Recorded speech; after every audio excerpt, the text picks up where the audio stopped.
ఎలా ప్రారంభించాలో అర్థం కావట్లేదు అసలు. వేదిక మీద ఇంతమంది పెద్దోళ్ళు ఉన్నారు కదా, వాళ్ళు కూడా ఏమంటలేరు ఎందుకో మరి. వాళ్ళు లేకపోతే మాకు ధైర్యం ఎక్కడికి వెళ్ళి వస్తుంది అని అనుకుంటున్నారు. రామన్న జెండా ఉద్యోగిగా కదా.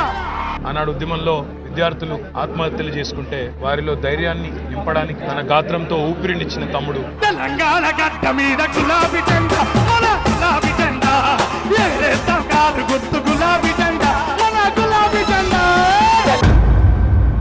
ఎందుకంటే 6 నెలల నుంచి మీరు అనుభవిస్తున్నటువంటి దుఃఖం,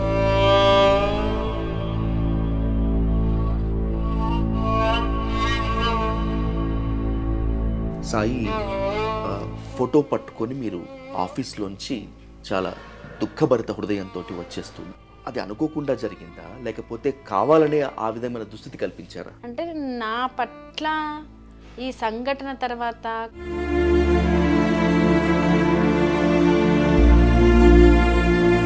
నేనేదో ఈరోజు ఒక ఉద్యోగం చేసుకొని నా 2 పిల్లల్ని మాత్రమే చూసుకొని నా కుటుంబం సాయి జ్ఞాపకాలు దీంతో కాదు, సాయిని బతికించాలి అంటే.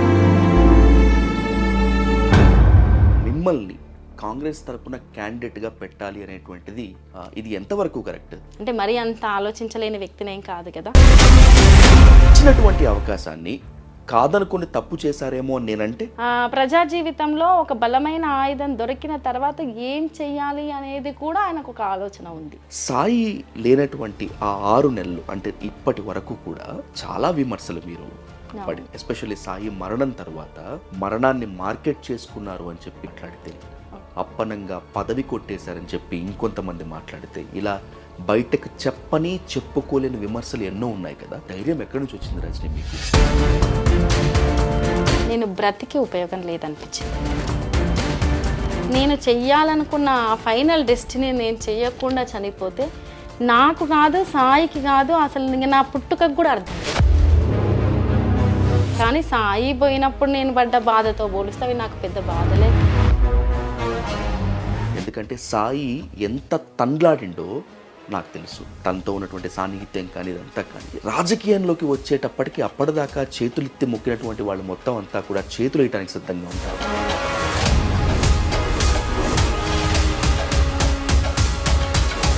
రావడానికి నేనెందుకు వ్యూహాలు పన్నొద్దు? ఓవర్కమ్ చేయటం అనేటువంటిది ఒక పెద్ద పీరియడ్ అనుకుంటే రజనీ గారు, పిల్లలు సాయిని మిస్ అవ్వటము స్ట్రెంత్ అంటే మీరు నమ్మినా నమ్మకపోయినా, అంటే నేను ఇంకా బయటికి ఎందుకని ఈ రోజు వరకు చెప్పలేదని.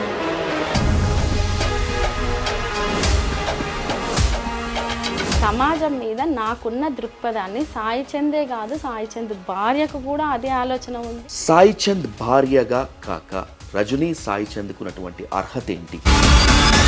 ఇప్పటికీ కూడా రాజకీయం అంటే ఏంటో తెలిసినటువంటి వాడిగా ఒక ప్రశ్న మీ ముందైతే తప్పనిసరిగా ఉంచాల్సినటువంటి అవసరం ఉంది. అది స్వీకరిస్తారో లేదో అది మీ విజ్ఞానం. సరికొత్త తలనొప్పులు తెచ్చుకోవాల్సినటువంటి అవసరం ఉందా అంటే? సాయి ఆ ఒక్క సెకండ్, ఆ ఇన్స్టెంట్ తోటి రజనీ లైఫ్ అనేది ఎండ్ అయిపోయింది. ఎంతకాలం, ఇంకెంతకాలం సాయి చంద్ సింపతితో కాలం వెళ్ళదీస్తారు, ముందుకు వెళ్తారు? నాదైనా ఒక మార్క్ వేసుకొని నేను ముందరికి వెళ్తాను.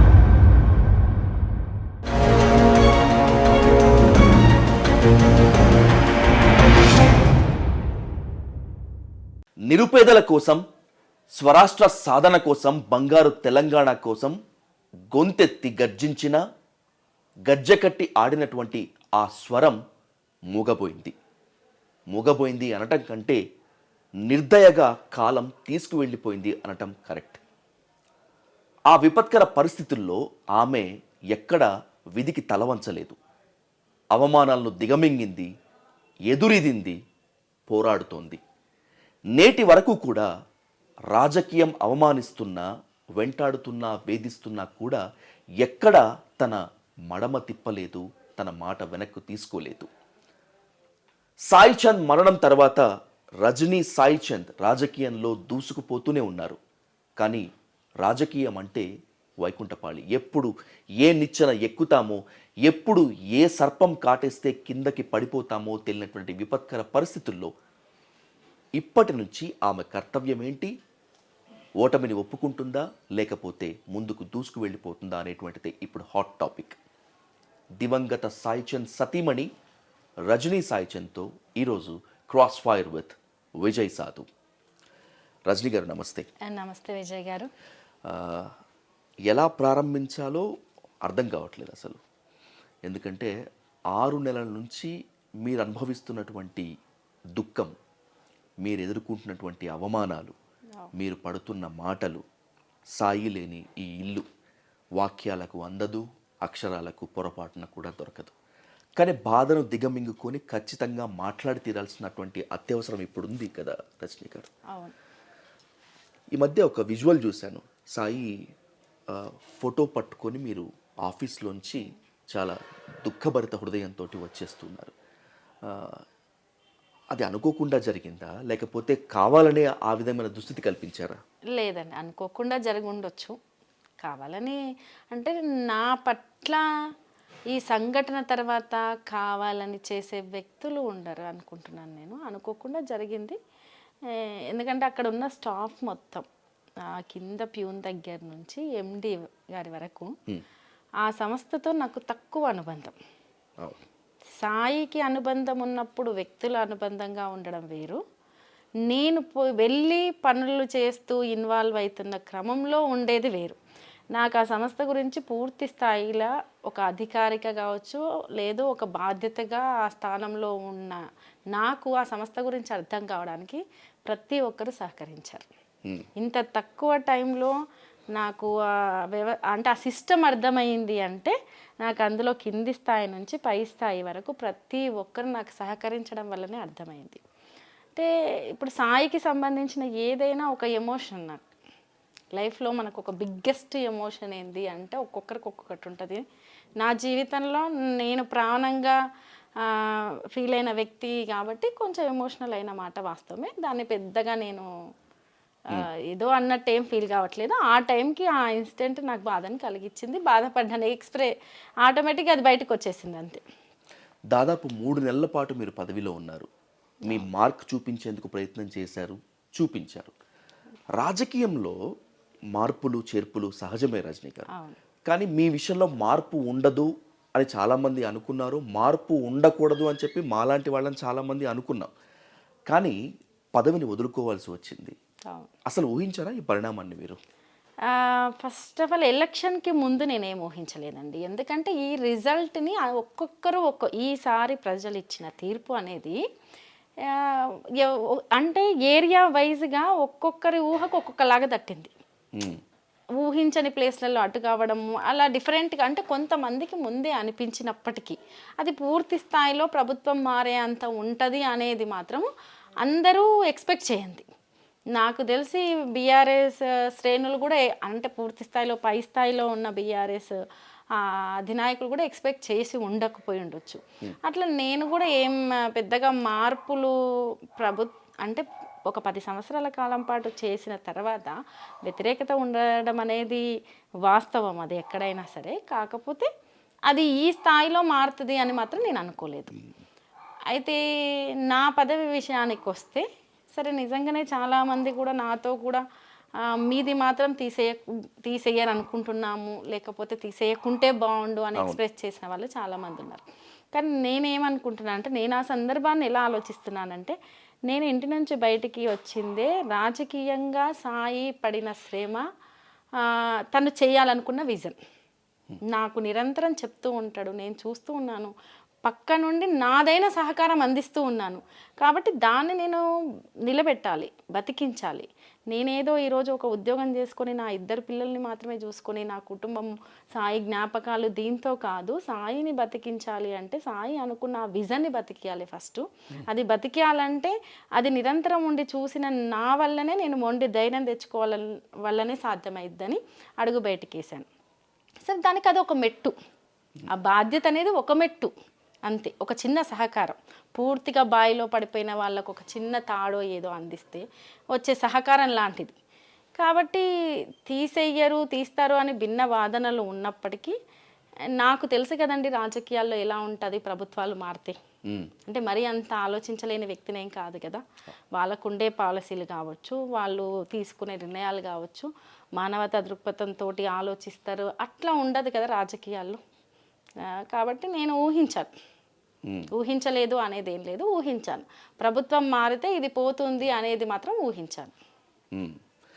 నాకున్న ఇన్ఫో ప్రకారము ఈ ఎలక్షన్స్ కన్నా ముందే ఎట్టి పరిస్థితుల్లో మక్తల్ నియోజకవర్గం నుంచి మిమ్మల్ని కాంగ్రెస్ తరపున క్యాండిడేట్గా పెట్టాలి అనేటువంటిది ఒక ప్రతిపాదన వచ్చింది అని చెప్పి నాకున్న ఒక ఇన్ఫో. ఇది ఎంతవరకు కరెక్ట్? వచ్చిందండి, ఒక చిన్న ప్రతిపాదన వచ్చింది. కాకపోతే నన్ను ఆ సందర్భంలో ఇప్పుడు సాయి తెలంగాణ ఉద్యమం మొత్తం తెలుసు, ఉద్యమ తర్వాత సాయి చివరి క్షణం వరకు సాయి ఏంది అనేది ప్రజలకు తెలుసు. ఆ ఇన్సిడెంట్ జరిగినప్పుడే నన్ను ఓన్ చేసుకున్నారు, ఓన్ చేసుకోవడం జరిగింది, నాకు సహకరించడం జరిగింది. అన్నిటికంటే ముఖ్యం ఏంటంటే ఒక సంఘటన జరిగిన తర్వాత ధైర్యం కావాలి, ధైర్యం ఇచ్చే మనుషులు కావాలి. అలా నాకు బీఆర్ఎస్ పార్టీ ధైర్యం ఇచ్చింది, దగ్గరికి తీసింది. కాబట్టి ఒకటి రాజకీయాల్లో ఇప్పుడు నేను సాయి అనుకున్నదే చేయడానికి ముందడుగేసినప్పుడు మరి ఆ అవకాశం ఆ రూపంలో వచ్చింది కదా అన్నట్టు కూడా కొందరు మాట్లాడారు. కానీ నేను అనుకున్నాను, ప్రజల్లో మనము ఒక లాంగ్ విజన్ పెట్టుకొని పనిచేసే క్రమంలో తొందరపాటు నిర్ణయాలు అనేవి కరెక్ట్ కాదు అనేది నా అభిప్రాయం. రాజకీయాలంటే ఈ పూటకి ఏదో ఈ గంటకు మాట్లాడి చేసేవి కావు, లేదు ఒకరోజు ప్రజల్లో కలిసి ఉండి చేసేది కాదు. మనం అక్కడికి వెళ్ళాలి, అక్కడ ప్రజా సమస్యలు చూడాలి, మనదైన అవగాహన మనం కలిగించుకోవాలి, మనమేందో ప్రజలకు తెలిసేటట్టు చేయాలి. ఆ దశకు వచ్చిన తర్వాతనే నేను ప్రత్యక్ష రాజకీయాల్లోకి దిగాలి అనుకున్నాను, అందుకే ఆగిపోయాను. అంటే యాక్చువల్గా ఈ ప్రతిపాదన మీ వద్దకు వచ్చింది అనుకున్నప్పుడు రజనీ గారు ఖచ్చితంగా వెళ్తే బాగుంటుందేమో అనుకున్నటువంటి వాళ్ళలో నేను కూడా ఒకడిని. బికాజ్ ఎందుకంటే ఇప్పుడున్నటువంటి రాజకీయాల్లో బీఫామ్ తెచ్చుకోవటము, ఎమ్మెల్యేగా కంటెస్ట్ చేయటం అనేటువంటిది అనుకున్నంత ఈజీ కాదు. అది బీఆర్ఎస్ఏ కానీ కాంగ్రెస్ కానీ ఏ పార్టీ అయినా కూడా. వచ్చినటువంటి అవకాశాన్ని కాదనుకుని తప్పు చేశారేమో అని నేనంటే, ఒకవేళ గనక నేను అక్కడ నిలబడి పూర్తి స్థాయిలో అక్కడ ఏ ఏరియాలో అయితే నిలబడదాం అనుకుంటున్నానో ఆ ఏరియా మీద నాకు పూర్తి స్థాయి అవగాహన లేకుండా, కింది స్థాయి లీడర్ల గురించి అవగాహన లేకుండా, సమస్యల గురించి అవగాహన లేకుండా నేను అక్కడ ఉండి జాక్పాట్ లాగా తగిలితే ఓకే, తగలక సక్సెస్ కాలేకపోయినామనుకో, పూర్తి స్థాయిలో సాయి చంద్ ఏదనుకుంటుందో అది చెయ్యడానికి నన్ను యాక్సెప్ట్ చేయరు నెక్స్ట్ ప్రజలు. ఓకే, ఒకవేళ నేను ఓకే ఆ దశలో ఒక చిన్న అవకాశం వచ్చింది, ఏదో రూపంలో సరే అవకాశం వచ్చింది అని నేను వెళ్ళి నిర్ణయించుకొని అలా చేస్తే ఒకలాగా రిసీవ్ చేసుకుంటారంటే ఆదరించిన పార్టీని కాదని ఈ రకమైన నిర్ణయం తీసుకుందాను. లేదు అప్పుడే నేను బయటకు వచ్చాను కదా, ఈమెకేం తెలుసు, ఇప్పుడు ఈ బాధ్యతలను కూర్చుంటేనే కొంతమంది విమర్శించిన వాళ్ళు ఉన్నారు. ఎగ్జాక్ట్లీ. నా సమర్థత తెలియకుండా నేను దిగి అది పొరపాటున సక్సెస్ కాలేకపోతే నేను రేపు ఫ్యూచర్లో నేను రాజకీయంగా ఏం చేయగలనండి? సాయి విజన్ వేరు కదా, సాయి ఆలోచన వేరు కదా. ఉట్టిగా చట్టసభల్లో కూర్చోవడం మాత్రమే ఆయన ఆలోచన కాదు, కూర్చున్న తర్వాత కూడా ప్రజా జీవితంలో ఒక బలమైన ఆయుధం దొరికిన తర్వాత ఏం చెయ్యాలి అనేది కూడా ఆయనకు ఒక ఆలోచన ఉంది. మరి అది తెలిసిన నేను తొందరపాటు నిర్ణయాలు కరెక్ట్ కాదు కదా అనుకున్నాను. ఈ డిసెంబర్ 29కి సాయి చంద్ లేక 6 నెలలు. అవును, ఆ పీరియడ్ ఎంత మాట్లాడుకున్నా కూడా ఇందాక చెప్పుకున్నట్లు అది అన్బెరబుల్, అసలు చాలా పెయిన్ఫుల్. అన్నింటికి మించి నన్ను బాగా ఇంప్రెస్ చేసినటువంటి విషయం ఏంటంటే అప్పటి వరకు సాయి చంద్కి అన్నీ తానే ఉన్నారు. మీరు కష్టమైన నష్టమైన ఇంటర్కాస్ట్ మ్యారేజ్ చేసుకొని అవమానాలు పడి ఇవంతా చేసుకొని కూడా సాయి లేనటువంటి ఆ 6 నెలలు అంటే ఇప్పటి వరకు కూడా చాలా విమర్శలు మీరు పడింది. ఎస్పెషల్లీ సాయి మరణం తర్వాత మరణాన్ని మార్కెట్ చేసుకున్నారు అని చెప్పి కొంతమంది మాట్లాడితే, అప్పనంగా పదవి కొట్టేశారని చెప్పి ఇంకొంతమంది మాట్లాడితే, ఇలా బయటకు చెప్పుకోలేని విమర్శలు ఎన్నో ఉన్నాయి కదా. ఎలా ఓవర్కమ్ చేశారు? అంత ధైర్యం ఎక్కడి నుంచి వచ్చింది రజనీ మీకు? ఇప్పుడు నేనే గనక ధైర్యంగా బయటికి రాకపోతే నేను బ్రతికి ఉపయోగం లేదనిపించిందండి. ఎందుకంటే నేను సెలెక్ట్ చేసుకున్న లైఫ్ వేరు. నేను సరే అది ఒక ఏజ్లో పెళ్లి విషయంలో కావచ్చు, నేను సెలెక్ట్ చేసుకున్న పర్సన్ని కావచ్చు, లైఫ్ స్టైల్ కావచ్చు, నేను సెలెక్ట్ చేసుకున్నది భిన్నంగా. అందరి మహిళల్లా నేను సెలెక్ట్ చేసుకోలేదు. అందరిలాగా కామన్గా ఒక ఉద్యోగం చేస్తూ నాకు భర్త నెల కాగానే ఇంత తెచ్చిస్తాడు, నా కుటుంబాన్ని ఇంత చూసుకోవచ్చు, అప్పుడప్పుడు నా సరదాలన్నీ తీరుస్తూ అలా సెలెక్ట్ చేసుకోలేదు. తనని ఫస్ట్ నుంచి నేను ప్రజలతో ఉండి కొట్లాడేదే చూశాను. నేను కొట్లాడుతూనే జీవితం సాగింది మాది. కాబట్టి విమర్శించే వాళ్ళు ఎట్లా అంటే, ఇప్పుడు సాయి ఉన్నప్పుడు ఎప్పుడైనా సమాజంలో ఒక మహిళకి ఎలా ఉంటుందంటే, తనది మంచి చెడు, తను ఎలా ఉంది ఏంటి అవన్నీ తర్వాత విషయం. పక్కన భర్త ఉంటే విమర్శించడానికి భయపడతారు. అంటే అదొక భద్రత. భర్త అనేవాడు ఒక భద్రత. సాయి లేనందుకు, నేను ఆ స్థానంలో వచ్చినందుకు అనేక విమర్శలు ఎదురైతాయి. కానీ నాకు తెలుసు కదా నేనేం చేయాలనుకుంటున్నాను. ఈరోజు మాట్లాడే వాళ్ళ గురించి నేను ఆలోచిస్తే, నేను చెయ్యాలనుకున్న ఫైనల్ డెస్టినీ నేను చెయ్యకుండా చనిపోతే నాకు కాదు, సాయికి కాదు, అసలు నా పుట్టుకకు కూడా అర్థం లేదు. నా పుట్టుకకు, నేను సెలెక్ట్ చేసుకున్న ఈ లైఫ్ స్టైల్కి, ఈవెన్ కష్టపడిన సాయికి, అర్ధాంతరంగా ముగిసిపోయిన ఆయన జీవితానికి దేనికి అర్థం లేదు. అటువంటప్పుడు 4 గాలి మాటలు నేను విని, నేను ఏదో బాధపడి ఈరోజు ఇంట్లో కూర్చొని ఏడ్చి, బాధ ఉండదా అంటే ఉంటుంది. కానీ సాయి పోయినప్పుడు నేను పడ్డ బాధతో పోలిస్తే అవి నాకు పెద్ద బాధలే కావు. తను ఒక బిజినెస్ పర్సన్ అయి ఉంటే వ్యాపారం చూసుకోవటం పెద్ద కష్టమయ్యేది కాదేమో, లేకపోతే తను ఇంకేదో రంగం అయి ఉంటే దాన్ని ఈదటం పెద్ద అసాధ్యం కాకపోయి ఉండేది రజనీ గారు. కానీ తను ఉన్నది రాజకీయం. ఎందుకంటే సాయి ఎంత తండ్లాడిండో నాకు తెలుసు, తనతో ఉన్నటువంటి సాన్నిహిత్యం కానీ ఇదంతా. కానీ రాజకీయంలోకి వచ్చేటప్పటికి అప్పటిదాకా చేతులెత్తి మొక్కినటువంటి వాళ్ళు మొత్తం అంతా కూడా చేతులు వేయడానికి సిద్ధంగా ఉంటారు. ఎవరు ఒప్పుకున్నా ఒప్పుకోకపోయినా కూడా వాస్తవం. యాజ్ యూ సెడ్ దట్ ఒక సింగిల్ విమెన్ ఉంటే ఇవన్నీ ఫేస్ చేయాలి కదా. ఇవన్నీ ఫేస్ చేయాలి అని మీరు అనుకున్నప్పుడు ఏమనిపించింది అసలు? ఆ టైం ఏంటి? ఆ సెకండ్ నాకు అసలు మామూలు అంటే ఏంది ఇది అర్థం కాలేదండి నాకైతే. టు బీ ఫ్రాంక్, ఏం జరుగుతుంది ఏంది ఇది అనేది నాకు అర్థం కాలేదు.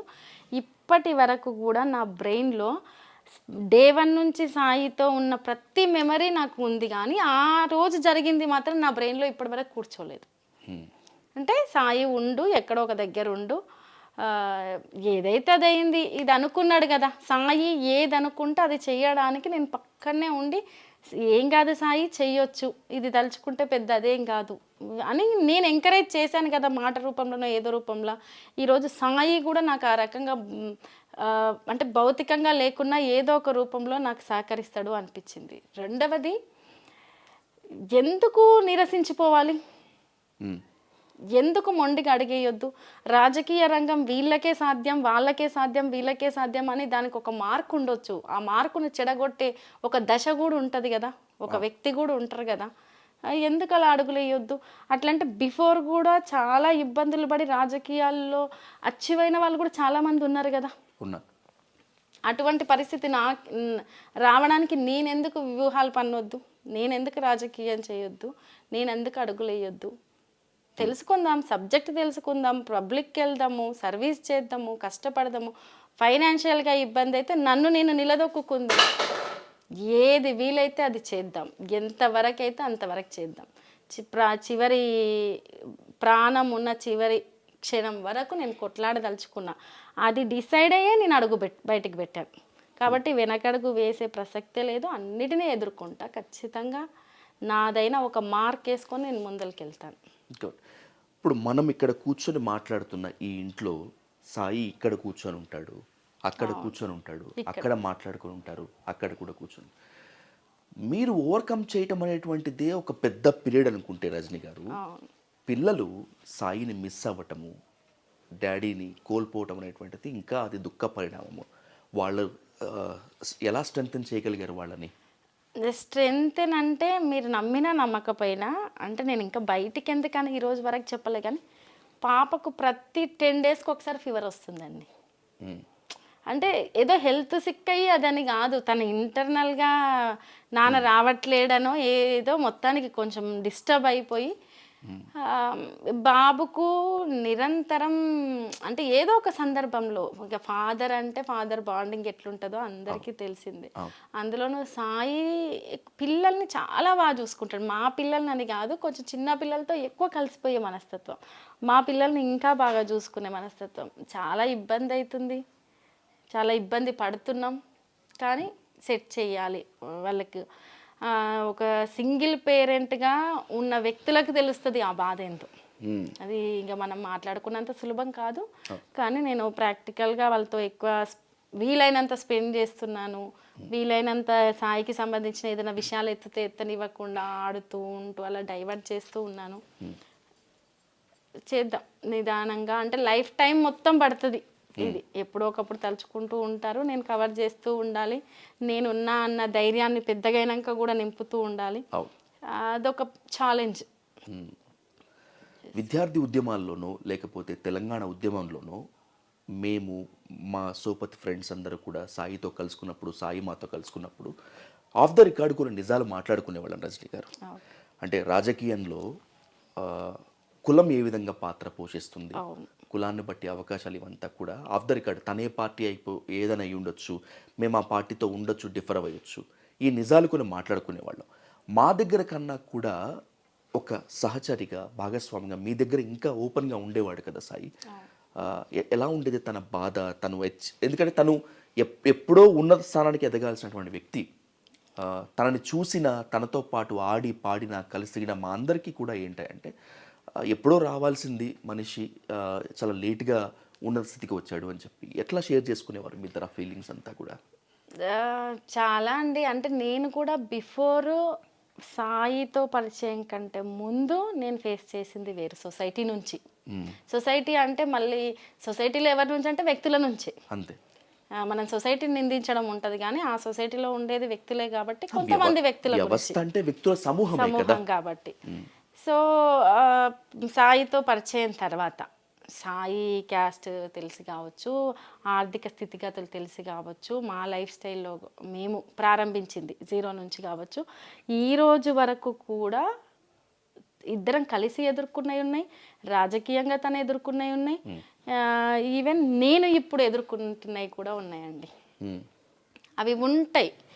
ఈ సొసైటీలో మనము మాట్లాడుకున్నంత సులభం ఏది కాదు. ఇది పోయింది అది పోయింది అని మాట్లాడినంత సులభము కాదు. రూపాంతరం చెందుతున్నాయి కానీ ఏవి పోవట్లేదు. అది ప్రాక్టికల్గా ఫేస్ చేసే వాళ్ళకే తెలుస్తుంది. కొన్ని రంగాల్లో కొన్ని వర్గాల ప్రజలు ఎదగడం అనేది చాలా కష్టము. వాళ్ళని ఇంకా క్లీన్గా సొసైటీ అబ్జర్వ్ చేస్తుంటుంది. ఒకవేళ వాళ్ళకి ఆ స్థాయి వచ్చినప్పటికీ నిలబెట్టుకోవడం కూడా చాలా కష్టం. ఇలా అంటే కామన్గా ఏదో ఒక కింది స్థాయిలో ఉండి వాళ్ళ లైఫ్ వాళ్ళు లీడ్ చేస్తే ఉండే వాటికంటే వాళ్ళు ఒక్కొక్క మెట్టు ఎదుగుతూ ఉంటే వచ్చే అవరోధాలు కావచ్చు, విమర్శలు కావచ్చు, అడ్డంకులు కావచ్చు, చాలా ఉంటాయి. అవి ప్రాక్టికల్గా సాయి లైఫ్లో నేను చాలా చూశాను. ఆ రకమైన పెయిన్ నాకు ఉండే నేను బయటకు అడుగుపెట్టాను. అది అంటే నాట్ ఓన్లీ ఇప్పుడు నేను సాయిది చూశాను, చూడని జీవితాలు ఎన్నో ఉన్నాయి, అనేక రంగాల్లో ఉన్నాయి. అందులో రాజకీయ రంగాల్లో ఇంకా అది ఒక ఛాలెంజ్ అండి. ఆ వర్గాల ప్రజలకి, ఆర్థికంగా ఇబ్బందులతో ఎదిగిన ప్రజలకి, వాళ్ళకి ఎంత గొప్ప టాలెంట్ ఉండని, వాళ్ళు సమాజం పట్ల ఎంత సేవా దృక్పథం ఉండని, ఎంత సామాజిక కోణం ఉండని, వాళ్ళలో ఛాలెంజింగ్ పవర్ ఉండని, వాళ్ళకు లిఫ్ట్ ఇచ్చే చేతులు చాలా తక్కువ. పోనీ లిఫ్ట్ ఇవ్వకపోగా వాళ్ళు ఎదుగుతుంటే తోసేసే వాళ్ళు కూడా చాలా ఎక్కువ మంది ఉంటారు. ఈ ఛాలెంజింగ్లు సాయి ఫేస్ చేశాడు. సాయి లాంటి కొన్ని వందల మంది కూడా ఫేస్ చేశారు, చేస్తున్నారు, చేస్తూనే ఉంటారు. సాయికి బలం తన స్వరం. తన స్వరం ఎంత బలమో అంతకు మించినటువంటి బలం మీరు రజని. ఎందుకంటే తన నిర్ణయంలో, తన బాధలో, కన్నీళ్ళలో మీరంతా కూడా ఉన్నారు. సాయి ఇక లేడు, ఇక తిరిగి రాడు అని చెప్పి డిసైడ్ అయిపోయినటువంటి తర్వాత తన ఆశయ సాధన కోసమే పదవి తీసుకున్నారా, లేకపోతే మిమ్మల్ని మీరు ప్రూవ్ చేసుకొని ఈ మహిళా లోకానికి ఒక ఎగ్జాంపుల్గా నిలవాలని చెప్పి మీరు ఆ బాధ్యతలు చేపట్టారా?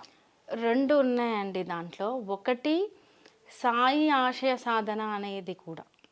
రెండవది నిజంగానే ఆశయ సాధన సాధించాలంటే నాకు ఆ వర్త్ లేకపోతే, నేను కష్టపడకపోతే, లేదు ధైర్యం కావచ్చు, ఏ రకమైనది కావచ్చు, నన్ను నేను నిరూపించుకోకపోతే ఆ ఆశయం వైపు ఈ సమాజమే నన్ను అడిగేనియదు.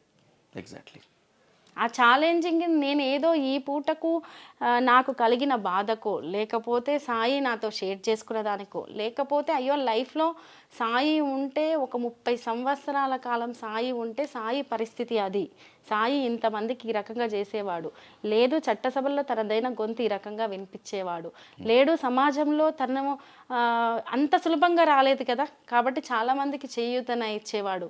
నేను కూడా సాయి ఉండు, సాయి కష్టపడ్డాడు, సాయికి ఒక పేరుంది, ఏదో ఒకటి చేద్దామని సింపుల్గా వస్తే ఎవరు యాక్సెప్ట్ చేయరు. నాకు అదే విజన్ ఉండాలి, నేను అంతే అదిగా కొట్లాడాలి, నేను రాజకీయంగా ఈమె చేయగలుగుతుంది అనే సత్తా ఉంది అనేది ప్రజలకు చూపించగలగాలి. అవసరమైతే ఆ ఎత్తుగడలను తిప్పి కొట్టే పై ఎత్తుగడ వేయగలగాలి. ఈవెన్ ఆర్థికంగా కూడా ఈమె స్వార్థంగా ఆలోచించదు, సహకరిస్తుంది అనేది నా మనస్తత్వం తెలిసేటట్టు ఉండాలి. ప్రజలతో మాట్లాడే విధానము, కలిసిపోయే విధానము అన్ని రకాలు ఉంది అనుకున్నప్పుడే మనం ఆ అడుగుల దిశగా, ఆశయం దిశగా వెళ్తాం. నాకు ఉంది అని నేను నమ్ముతున్నా. ఎందుకంటే నేను 20 ఏళ్ళ సావాసం అదే నాది. 20 ఏళ్ళు నేను నా ఇంట్లోనే ఉండొచ్చు, కానీ 20 ఏళ్ళు నా ఆలోచనలు వేరు, నా జీవితం వేరు. అందుకే నేను అంటే ఇంటర్ క్యాస్ట్ మ్యారేజ్ చేసుకున్నంత మాత్రం నా ఆలోచనలు వేరా అని కాదు. ఇంటర్ క్యాస్ట్ మ్యారేజ్ని నేను ఒక క్వాలిఫికేషన్ లాగానో, లేదు భర్త చనిపోవడం ఒక క్వాలిఫికేషన్ లాగానో ఫీల్ కావట్లేదు. నేను సమాజం మీద నాకున్న దృక్పథాన్ని సాయి చందే కాదు, సాయి చంద్ భార్యకు కూడా అదే ఆలోచన ఉంది, అంతే అదిగా చేయగలదని నిరూపించి ఆశయాన్ని సాధించాలనుకున్నా. Great great. ఇక్కడ 2 ప్రశ్నలు మీ ముందు ఉంచుతాను రజనీ గారు. చాలా నిక్కచ్చి ప్రశ్నలు, మీ మీద వస్తున్నటువంటి విమర్శలనే ప్రశ్నలుగా మీ ముందు పెడుతున్నాను అనుకోండి, ఏదైనా సరే. బట్ ఆ విమర్శలకి మీరు కరెక్ట్గా సమాధానం ఇంకా ఎలాబొరేట్గా ఇవ్వాలనేటువంటి ఒక ఆశాభావంతో అడుగుతున్నాను. ద ఫస్ట్ క్వశ్చన్ ఈజ్, ఎంతకాలం ఇంకెంతకాలం సాయి చంద్ సింపతితో కాలం వెళ్ళదీస్తారు, ముందుకు వెళ్తారు? మన బాధ్యతల నుంచి నన్ను పక్కకు తప్పించిన రోజు వరకే సాయి చంద్ భార్యగా నేను ఆ బాధ్యత. ఆ తర్వాత నుంచి రజనీ సాయి చంద్ని ఇప్పుడు నేను సింపతి అనే దానితోటి మనము రాజకీయాల్లో ముందుకెళ్తాం అనుకుంటే అది మన భ్రాంతి. రాజకీయాల్లో కాదు, జీవితంలో అయినా సరే అది 2 రోజులు ఉంటుంది, 3 రోజులు ఉంటుంది, 3 నెలలు ఉంటుంది, మహా అభిమానం ఉంటే 6 నెలలు ఉంటుంది. You have this clarity. Yes, అదొకటి. రెండవది, ఇప్పుడు ఏదైతే సాయి చంద్ తదనంతరం రజనీ ఆ బాధ్యతలు సాయి చంద్ మీద గౌరవంతో సాయి చంద్ స్థానంలో వచ్చింది కదా, అప్పటి వరకే సాయి చంద్ మీద ఉన్న దానితో నన్ను చూస్తారని నేను అనుకుంటున్నాను. ఆ తర్వాత ఈరోజు ఏదైతే రాజకీయంగా నేను స్టెప్ తీసుకుంటున్నా కదా, ఇది రజనీ సాయి చంద్. కాబట్టి సింపతి అనే తోటి నేను ముందుకు రావాలని నేను అనుకోవట్లేదు. ఒకటి. రెండవది, సింపతే గుర్తింపు అయితే నాకు అధికారం ఇచ్చారు, నాకు బాధ్యత ఇచ్చారు అని చెప్పేసి నేను కుర్చీలో కూర్చొని నేను నా జీతం తీసుకొని నా పిల్లలు అది ఇది వచ్చిన వాళ్ళతో అయ్యో అని ఇలా ఉంటుండే. కానీ నాదనుకున్న మార్క్ని, నాదనుకున్న రాజకీయాన్ని అంటే రాజకీయ రంగంలో ముందుకెళ్ళదాన్ని నేను ఆ రోజే మొదలుపెట్టాను. ఓకే. ఎందుకంటే రజనీ ఏంటి, తను ఎలా ఆలోచిస్తుంది, తను ఎలా అనేది నా ప్రతి దాంట్లో ప్రజలకు తెలుస్తూనే ఉంది. అప్పుడు ఓన్లీ సాయి చంద్ అన్న భార్య కావచ్చు, కానీ తనకంటూ ఒక సొంత ఐడెంటిటీ ఉంది. ఎగ్జాక్ట్లీ. ఇక్కడ నేను అడగాలనుకున్నటువంటి 2వ ప్రశ్న కూడా ఇక్కడే రేజ్ అయింది రజనీ గారు. చాలామంది అంటే సాయి చంద్ భార్యగా మిమ్మల్ని ఏ విధంగా అయితే గౌరవిస్తున్నారో, రజనీగా ఏ విధంగా అయితే గౌరవిస్తున్నారో, ఇంకొక వర్గం కూడా ఇంకొక ప్రశ్న మీ ముందుకు వేస్తుంది. సాయి చంద్ భార్యగా కాక రజనీ సాయి చంద్కు ఉన్నటువంటి అర్హత ఏంటి? ఒక రాజకీయ నాయకులకి ఏ అర్హత ఉంటే సమాజానికి మంచి జరుగుతుందో ఆ అర్హతలన్నీ రజనీకి ఉన్నాయి. రాజకీయం అంటే ఇప్పుడు దృష్టి మారుండొచ్చు, రాజకీయం అంటే కోణం మారుండొచ్చు, కానీ నా దృష్టిలో రాజకీయం వేరు, నా దృష్టిలో ప్రజా జీవితం వేరు, నా దృష్టిలో అట్లంటే మీరు జస్ట్ సర్వీస్ చేసుకుంటూనే ఉండొచ్చు కదా అంటే, ఆ సర్వీస్లో చేయడానికి నేను పెద్ద సంస్థానాల నుంచి రాలేదు. మా సంస్థానంలో ఉన్న సగం ఆస్తిని ఏదో తీసి ప్రజలకు పంచి నేను మహా సామాజిక దృక్పథం ఉన్న మనిషిని అని చెప్పి ముద్రేసుకోవడానికి నా కోణం అది కాదు. నేను ప్రజా ఉద్యమాల నుంచి వచ్చినాను, ప్రజల జీవితాలను చూస్తూ వచ్చినాను. అది ఎవరి ద్వారా చూస్తూ వచ్చినాను? సాయి ద్వారా చూస్తూ వచ్చాను. ఒకవేళ నిజంగానే నేను వ్యక్తిగతంగా ఏం వెళ్ళి చూడలేదండి, అది వాస్తవం, సాయి ద్వారానే చూశాను. ఎందుకంటే నా కుటుంబ నేపథ్యం వేరు, నేను పెరిగింది వేరు, నేను ఉన్నది వేరు. హైదరాబాద్కి అడుగు పెట్టిన తర్వాత సాయి పరిచయంతో నాకు సమాజం ఏంటి, విలువలేంటి, ఎందుకు వాళ్ళు కష్టపడుతున్నారు, ఎందుకు వీళ్ళ జీవితాలు ఇలా ఉన్నాయి, ఎందుకు పని విలువలేంటి, అసలు స్త్రీ పురుష ప్రతి అంశం గురించి నాదనుకున్న కోణంలో సాయి చెప్పేదాన్ని బట్టి నేను అర్థం చేసుకున్నా, అలాగే మెలిగా. అది ఈ రోజు వరకు బయటకు తెలియదు, ఈరోజు తెలుస్తుంది, చూపిస్తున్నా, ఖచ్చితంగా అదే చేస్తాను. రాజకీయ కోణంలో నాదైన ముద్రనే నేను వేసుకుంటాను, సాయి సింపతి ముద్రను నేను వేసుకోను. నాకు మీ మనసు తెలుసు, మీ మనస్తత్వం తెలుసు, మీ దృఢత్వం తెలుసు, మీ ధీరత్వం తెలుసు. నాకు తెలియటం కన్నా మీరేంటనేటువంటిది ఈ 6 నెలల కాలంలో ఈ ప్రపంచం మొత్తానికి తెలిసింది. అయినప్పటికీ కూడా రాజకీయం అంటే ఏంటో తెలిసినటువంటి వాడిగా ఒక ప్రశ్న మీ ముందైతే తప్పనిసరిగా ఉంచాల్సినటువంటి అవసరం ఉంది. అది స్వీకరిస్తారో లేదో అది మీ విజ్ఞత. ఇంత గాయపడి ఉన్నారు రజని, మీరు ప్రతిరోజు గాయపడుతూనే ఉన్నారు. క్యూసెక్కుల కొద్దీ కన్నీళ్లను లోపల సమాధి చేస్తున్నారు. పిల్లలకి కొన్ని సిచ్యువేషన్స్లో ఏం సమాధానం చెప్పాలో తెలియనటువంటి సందిగ్ధావస్థలోకి నెట్టబడుతున్నారు. ఇలాంటి పొజిషన్లో, ఇలాంటి సిచ్యువేషన్లో మళ్ళీ రాజకీయంలోకి వెళ్ళి సరికొత్త తలనొప్పులు తెచ్చుకోవాల్సినటువంటి అవసరం ఉందా? అంటే లైఫే ఎక్స్ట్రా లైఫ్ అండి, నాకు ఎండ్ అయిపోయింది నా లైఫ్ ఆడితోటి. సాయి ఆ ఒక్క సెకండ్, ఆ ఇన్స్టెంట్ తోటి రజని లైఫ్ అనేది ఎండ్ అయిపోయింది. ఓకే, ఈ లైఫ్ దేనికోసం నేను ధైర్యంగా లేకుంటే ఇంతో అంతో నేను బ్రతికాను అంటే 20 years జర్నీలో నేను సొసైటీని ఒక యాంగిల్లో చూశాను సాయితో పాటు. అంటే ప్రతిదానికి ఈమె అంటే సాయి సాయి అని మాట్లాడుతుంది అనొచ్చు, దానికి నేను సమాధానంగా చెప్తాను. మరి ఈరోజు అనేక పార్టీలలో వాళ్ళ ముందు తరాలను మెన్షన్ చేస్తూ, పాలనను ముందు తరాలను మెన్షన్ చేస్తూ చెప్తున్న సందర్భాలు లేవా? ఉన్నాయి కదా. అలాగే నేను చూసిన నాది చిన్న ప్రపంచమే కావచ్చు, నేను చిన్నగానే కనిపించుండొచ్చు, లేదు ఒక సాదాసీదా మహిళగే కనిపించుండొచ్చు, లేదు ఏముందబ్బా వాళ్ళ భర్త చనిపోగానే ఇంకా సరే ఆయన అంటే పాటలు పాడాడు, చాలా కష్టపడ్డాడు, లేదు ఉద్యమము, లేదు సాయి జీవితం తెలిసిన వాళ్ళు సరే సాయి వేరు కానీ ఏమేందబ్బా అని అనుకోవచ్చు. కానీ నాకైన దృక్పథం అనేది ఒకటి ఉంది, అది సాధించాలనే కోరిక ఉంది, అది నా కోసం అని లేదు. పోనీ ఇప్పుడు నేను సాధించడం వల్ల సాయికి ఏమన్నా ఒరుగుతుందా అంటే సాయే లేడు, కానీ ఆ ఒక ఆలోచనను బతికించే నా ఆలోచన బతకడం కోసము నేను ఎంతకైనా రిస్కులు తీసుకోదలుచుకొని అడిగేశాను, తీసుకుంటాను. అది తీసుకొని ఆ డెస్టినీకి రీచ్ అయిన తర్వాత కొన్ని నోళ్ళు మూతలు పడుతుండొచ్చు బహుశా. అప్పటి వరకు అడ్డంకులు ఉంటాయి, అడ్డంకులు ఉండవు అనేది ఉండదు, అడ్డంకులు ఉంటాయి. కామన్ పీపుల్ కంటే, లేదు వేరే ఉమెన్ కంటే, లేదు కుటుంబ బ్యాక్గ్రౌండ్లో రాజకీయాలు ఉండి వచ్చే ఉమెన్ కంటే, లేదు ఆర్థికంగా వెల్ సెటిల్డ్ అయ్యి అందరూ సహకరించి, ఎందుకంటే ఒక చిన్న సర్పంచ్ స్థానానికి కూడా వెనక భర్త ఉండి సహకరిస్తే నడిచే రాజకీయ వ్యవస్థ ఉంది మహిళలకు కంటే, అంటే అటువంటి వాటికంటే భిన్నంగా నేను చాలా ఇబ్బందులు పడుతుండొచ్చు. నాకు ఆ సాయి లేడు అన్న ఇబ్బందితో పోలిస్తే, సాయి పడ్డ ఇబ్బందులతో పోలిస్తే ఇవి చాలా చిన్నవి. ఓకే, కాబట్టి నేను అది పడడానికే నేను సిద్ధపడి అడిగేశాను.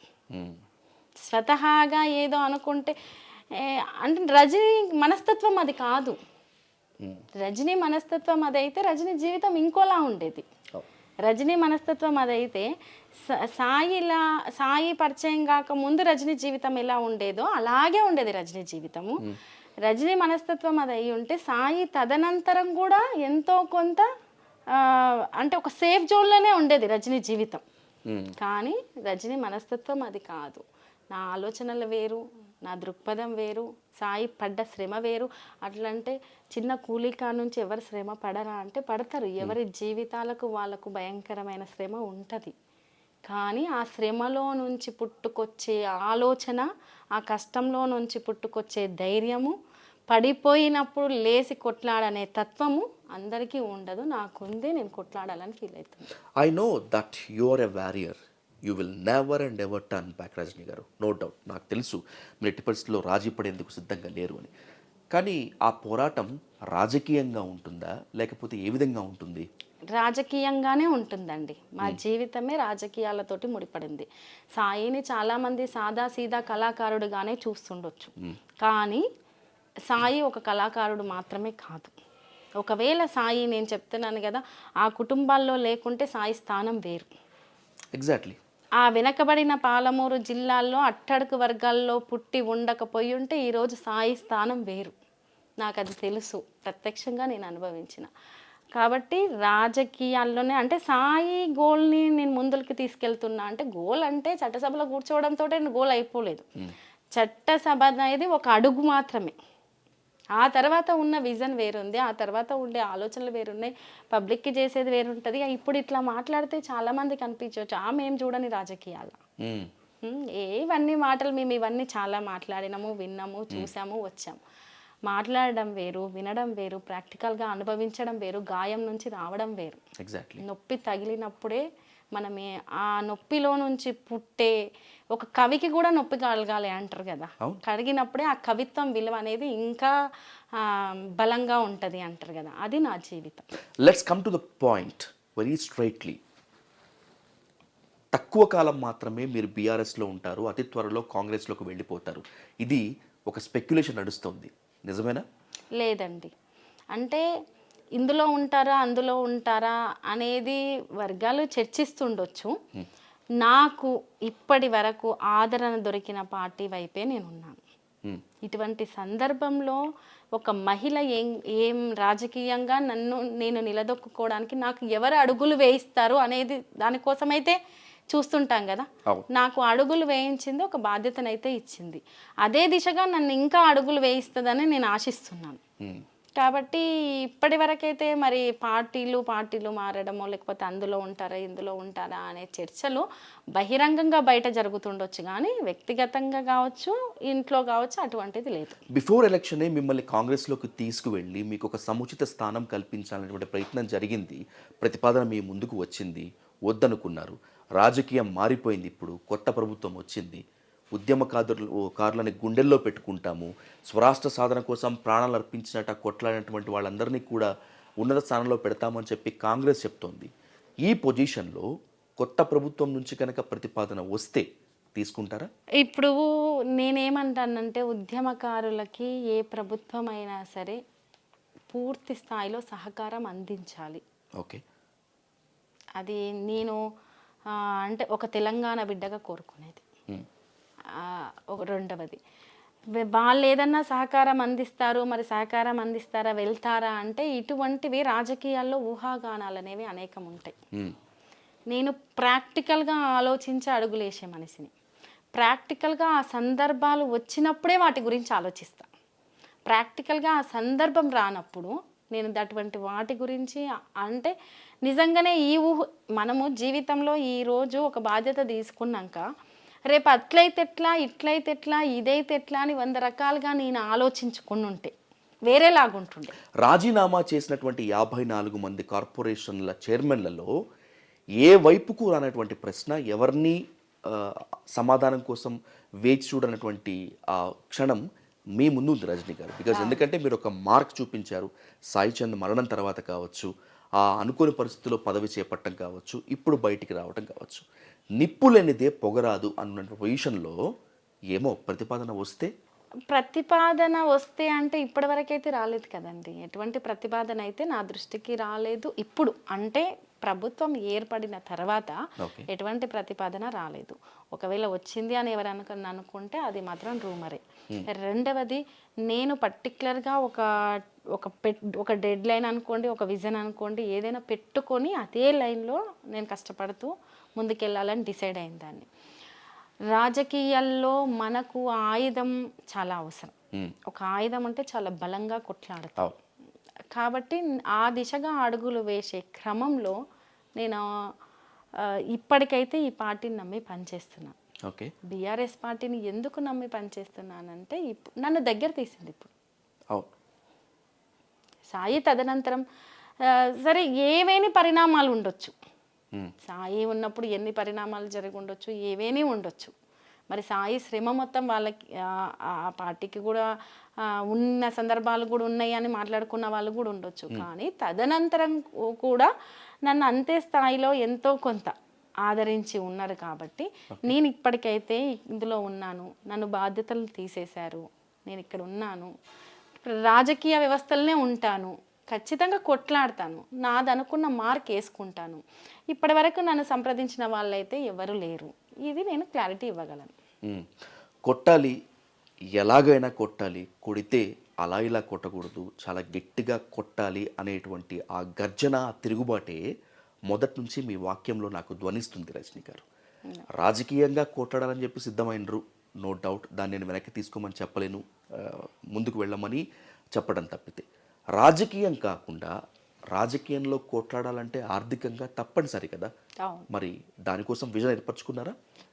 ఖచ్చితంగా అండి. అంటే ఒకవేళ అంటే మేము ఈ రోజు వరకు సాయి కావచ్చు, నేను కావచ్చు, చాలామందికి మన మీద మనకున్న నమ్మకము, మన జీవితాల్లో మనకి ఏమైతుంది అని అనుకోనో, చాలా వరకు ఒక సాయి ఒక గోల్ పెట్టుకొని ప్రయాణించే క్రమంలో ఆర్థిక స్థితిగతుల గురించి అంత ఆలోచించలేదు. ఆయనని ఎక్కువ సమర్థంగా ఫీల్ అయ్యిండు. నేను అలైవ్గా ఉన్నంత వరకు నా కుటుంబాన్ని సేఫ్, ఎటువంటి ఇబ్బంది ఉండదు. ఏం సంపాదించుకోకుండే సాయి వెళ్ళిపోయిండు అనేటువంటిది మాకందరికీ ఉన్నటువంటి లోటే. బహుశా మాలో చూసినా కూడా అంతే ఉంటుంది. కానీ ఒక విమర్శ, ఒక పుకారు, సాయి అప్పుల్లోకి కుటుంబాన్ని నెట్టేశాడు అనేటువంటిది ఒకటి బాగా బలంగా వినిపించింది రజనీ గారు, నిజమేనా? అప్పులని ఏం లేవండి, ఆస్తులని కూడా ఏం లేవు. అప్పులు పెద్దగా లేవు, ఆస్తులు పెద్దగా లేవు. ఎందుకంటే సాయి లైఫ్ చూసుకుంటే షార్ట్ లైఫ్. మనం ఒక వ్యక్తి సరే ఒక 17 సంవత్సరాల నుంచి ప్రజల్లోనే కొట్లాడుతూ స్టూడెంట్ ఉద్యమాల నుంచి ఉన్నప్పటికీ 10 ఏళ్ల కాలమే ఒకవేళ రాజకీయ వ్యవస్థలో తను ఉన్నది కూడా తను ఒక కళాకారుడుగానే ఉన్నాడు. 1 సంవత్సర కాలం పాటే ఒక చైర్మన్గా ఉన్నాడు. కాబట్టి మాకు మాత్రమే బ్రతకడానికి ఓకే, ఒక మినిమం మేము ఇబ్బంది పడకుండా. ఎందుకంటే జీవితం మేము 0 నుంచి మొదలుపెట్టాం. అత్యాశలకు పోయిన సందర్భాలు ఎప్పుడూ లేవు. అందులోనూ సాయి కష్టపడి ఎదిగిండు కాబట్టి వేరే వాళ్ళ కష్టాన్ని చూడని మనస్తత్వం. ఏదన్నా కష్టం చూస్తే తనకు వీలైతే సాయం చేసిండు తప్ప వేరే వాళ్ళ కష్టాన్ని దోపిడీ చేయలేదు. ఎప్పుడూ ఆయన జీవితంలో అది లేదు. నేను ఇంత ధైర్యంగా ఉండడానికి కూడా అదే కారణం. నిజంగానే అటువంటిది ఏదన్నా ఉంటే నాకు ఈ ధైర్యం ఉండకపోయేదేమో. జీవితంలో కొన్ని అడుగులు వేయడానికి కూడా మనకు కొన్ని ఉంటాయి. ఎందుకంటే నా జీవితంలో ఇదే అని వేలెత్తి చూపడానికి విమర్శలు ఏమన్నా మాట్లాడితే ఎవరికి తోచింది వాళ్ళు మాట్లాడొచ్చేమో, కానీ విమర్శించే అది సాయి జీవితంలో, నా జీవితం అంటే మా ఇద్దరి జీవితంలో లేవు. అది ఒక పెద్ద ధైర్యం నాకు. రెండవది ఆర్థికంగా ఆస్తులు అనేం లేదు. మేము బతకగలిగినాం, సంతోషంగా బతకగలిగినాం, ప్రశాంతంగానే బతకగలిగినాం. ఇక ఇంతో కొంత ఇంటి మీద ఉన్న అప్పు ఆర్థిక సహాయం ప్రభుత్వం చేసింది, నేను కట్టాను. కాబట్టి ఆ వచ్చిన సాయంతో అది కట్టుకున్నాను కాబట్టి నాకేం అప్పు లేదు, పర్లేదు. ఇక ఆర్థికంగా నేను నిలగొద్దుకోవడానికి నాకు కూడా కొన్ని ఆలోచనలు ఉన్నాయి. సాయి తదనంతరం నేను నా ఆలోచనలకు చాలా పదును పెట్టిన. అది రాజకీయంగా కావచ్చు, ఆర్థికంగా నిలదొక్కుకోవడానికి కూడా నేను ఏం చెయ్యాలి, ఎలా చేయాలి, ఏమైనా బిజినెస్ చేయాలా అనే అనేక అంశాలు. ఏదో ఖాళీగా ఇంకా జరిగిపోయింది, ఇది ఇచ్చారు అన్నట్టు నేనేం లేదు. జీవితంలో ఏది ఎదురైనప్పటికీ నేను నిలదొక్కుకోవడానికి ఏదైనా చేద్దాం. బిజినెస్ చేద్దామా ఆర్థికంగా నిలదొక్కుకోవడానికి, లేదు ఫైనల్ విజన్ రాజకీయం కాబట్టి ఇటు రాజకీయాల్లో నాదైనా ముద్రేసుకుందామా, ఇలా నా ప్రయత్నాలు, నా ఆలోచనలకు నేను పదును పెడుతూనే ఉన్నాను. చేస్తాను ఖచ్చితంగా. నాకు ఏదో నేను ఏది చేయలేను, చాలా నిస్సహాయంగా ఇంట్లోనే కూర్చొని బాధపడుతూ అలా ఉండడం కూడా నాకు ఇష్టం లేదు. ప్రయత్నిస్తూనే ఉంటాను, ఫెయిల్ అయ్యే కొద్దీ ప్రయత్నిస్తుంటాను. స్వతహాగా మంచి డాన్సర్ మీరు. హావభావాలని, ముఖ కవళికలని ప్రస్ఫుటంగా పలికించాల్సినటువంటి సందర్భాలు అవి. కానీ ఇప్పుడు ఎన్ని హావభావాలున్నా దుఃఖాన్ని సమాధి చేస్తూ నవ్వాల్సిన చోట నవ్వకుండా నటించాల్సినటువంటి సందిగ్ధ అవస్థలకు నెట్టేయబడ్డారు కదా. ప్రతిరోజు మీతో మీరు బాగా యుద్ధం చేస్తున్నట్టున్నారు రజనీ మీరు. యుద్ధం అంటే మనతో మనం యుద్ధం చేస్తే ఇంత భయంకరంగా ఉంటుందా అనే అంత యుద్ధం చేస్తున్నాను. ఇక స్వతహాగా నేను క్లాసికల్ డిప్లొమాలు కంప్లీట్ చేశాను. నా పర్ఫార్మెన్స్లో కూడా ఎవరు చూసినా నా ఎక్స్ప్రెషన్స్ హావభావాలు అనేవి కొట్టొచ్చినట్టు కనబడతాయి అని అంటారు. ఆ, దుఃఖాన్ని దిగమింగుకుంటున్నా, నవ్వును ప్రదర్శిస్తున్నా, నన్ను నేనే మర్చిపోతున్నా. చాలా జరుగుతున్నాయి జీవితంలో. సాయి తర్వాత జీవితంలో ఇలా మారిపోయింది ఏంది రజని అని నాకే అనిపిస్తుంది ఒక్కొక్కసారి. కానీ ఇవన్నీ కూడా ఒకటి సాధించడానికి కదా, ఏదో బతికాము, ఇక తదనంతరం కూడా బతుకుతున్నాము అన్నట్టు బతుకు ఉంటే ఎందుకు అనిపించింది. దానికోసం ఏదైనా దిగమింగుకోవచ్చు అనిపించింది, ఎన్ని యుద్ధాలైనా చేయొచ్చు అనిపించింది.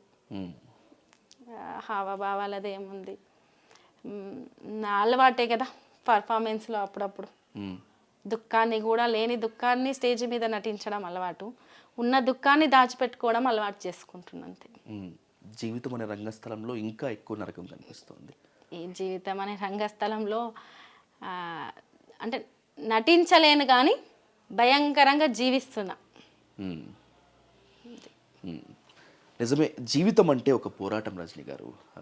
ఈ పోరాటంలో, ఈ వైకుంఠపాళిలో సింపతి ఎక్కువ కాలం పనికిరాదు అనేటువంటి కఠోర సత్యాన్ని అత్యంత త్వరగా తెలుసుకున్నటువంటి ధీరత్వం మీది. అన్నింటికి మించి ఆర్థికంగా పరిపుష్టంగా ఉండకపోతే, మనల్ని మనం ప్రూవ్ చేసుకోకపోతే ఈ అసమానతలు ఉన్నటువంటి ఈ సమాజంలో ముందుకు వెళ్ళలేము అనేటువంటి కఠోర సత్యం తెలుసుకున్నటువంటి వ్యక్తి కూడా మీరు. సార్, రాజకీయాలు ఏదన్నా ఉండొచ్చు, మీ పయనం ఎటైనా కావచ్చు, క్యూసెక్కుల కొద్దీ కన్నీళ్ళని మీరు సమాధి చేయొచ్చు, లేని నవ్వులను పూసుకొని కొన్ని సందర్భాల్లో మీరు నటించవచ్చు. బట్ ఏది ఏమైనప్పటికీ మిమ్మల్ని మీరు మలుచుకున్న తీరు, ఈ బతకటమే నిరసనగా బతుకుతున్నటువంటి ఈ సమాజంలో మిమ్మల్ని మీరు ముందుకు తీసుకెళ్తున్నటువంటి తీరు ఖచ్చితంగా అభినందనీయం. ఈ దుఃఖభరిత సిచ్యువేషన్స్లో ఐ డ్రీమ్ కోసం ఇంత సమయం కేటాయించినందుకు thank you so much Rajani గారు. మంచిదండి, థ్యాంక్ యూ సో మచ్. మీ సపోర్ట్కి కూడా థ్యాంక్ యూ. తప్పకుండా.